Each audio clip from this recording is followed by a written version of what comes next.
Assalamualaikum warahmatullahi wabarakatuh. Bismillahirrahmanirrahim. Alhamdulillahirabbil alamin. Wassalatu wassalamu ala asrafil anbiya'i wal mursalin wa ala alihi wa sahbihi ajma'in. Alhamdulillah, kita berjumpa kembali dalam proses belajar dan mengajar. Ini semua berkat nikmat dari Allah Subhanahu wa taala. Pada pertemuan kali ini kita akan membahas yaitu meraih berkah dengan mawaris. Adapun materinya, yang pertama ketentuan mawaris, yang kedua dasar hukum waris, yang ketiga rukun dan syarat pewarisan, dan yang keempat ahli waris. Baiklah, kita menginjak ke bagian pertama yaitu ketentuan mawaris. Mawaris berarti hal-hal yang berhubungan dengan waris dan warisan. Ilmu yang mempelajari mawaris disebut ilmu faraid. Ilmu faraid adalah ilmu pengetahuan yang menguraikan cara membagi harta peninggalan seseorang kepada ahli waris yang berhak menerimanya. Ada dua masalah pokok yang harus diketahui dalam mawaris, yaitu sebagai berikut. Yang pertama, sebab-sebab ahli waris berhak memperoleh harta warisan, yaitu yang pertama karena nasab keturunan, misalnya anak, cucu, ayah, ibu, dan saudara-saudara. Kemudian karena pernikahan, istri mendapat bagian dari harta warisan peninggalan suaminya ataupun sebaliknya. Kemudian yang ketiga, wala, berhak mendapatkan bagian dari harta warisan karena memerdekakan hamba sahaya. Kemudian yang kedua, sebab-sebab ahli waris tidak dapat memperoleh harta warisan. Yang pertama karena kekafiran. Kerabat yang muslim tidak dapat mewarisi kerabatnya yang kafir ataupun sebaliknya. Kemudian karena pembunuhan. Jadi seorang ahli waris kemudian membunuh saudaranya, maka dia terhalang untuk mendapatkan harta warisan. Kemudian yang ketiga, perbudakan. Jadi seorang budak tidak bisa mewarisi harta majikannya ataupun tuannya. Dan yang keempat, perzinaan.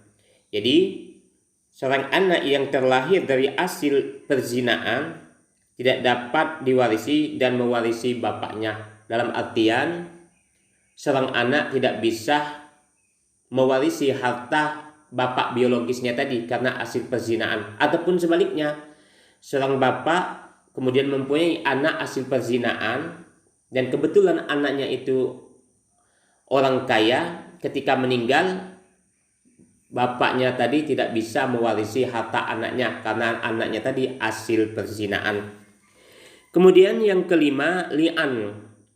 Li'an ini anak suami istri yang melakukan li'an tidak dapat mewarisi dan diwarisi bapak yang tidak mengakuinya sebagai anaknya. Kemudian yang kedua, dasar hukum waris, yaitu surah An-Nisa ayat 7 yang berbunyi sebagai berikut. A'udzu billahi minasy syaithanir rajim. Bismillahirrahmanirrahim. Lirijali nasibum mimma tarakal walidani wal aqrabun walin nisa'i nasibum mimma tarakal walidani wal aqrabun mimma qalla minhu aw kathur nasiban mafruḍa.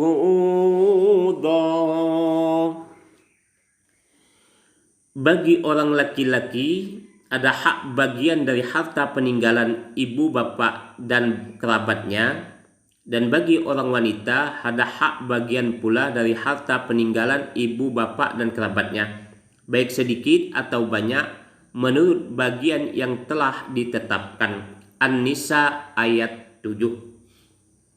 Itu landasan dalil yang pertama. Kemudian yang kedua, al-hadis. Hadis riwayat Ahmad halaman 303. Kemudian ijma' pendapat para ulama. Itulah dasar hukum waris. Kemudian yang ketiga, rukun dan syarat pewarisan. Yang kita bahas dulu rukun waris. Yang pertama, harta yang ditinggalkan atau yang disebut dengan maurus. Yang kedua, orang yang meninggalkan atau yang disebut dengan mewaris. Dan yang ketiga, orang yang mewaris, yaitu ahli waris. Kemudian syarat-syaratnya. Yang pertama, mewaris telah dinyatakan meninggal dunia, baik secara hakiki atau mati yang sebenarnya, atau secara hukum telah dianggap meninggal dunia dengan alasan yang dibenarkan syar'i. Kemudian yang kedua, ahli waris masih hidup. Kemudian yang ketiga, seluruh ahli waris diketahui secara pasti. Kemudian yang keempat, ahli waris. Ahli waris ini ada dua. Yang pertama, ahli waris laki-laki, dan yang kedua, ahli waris perempuan.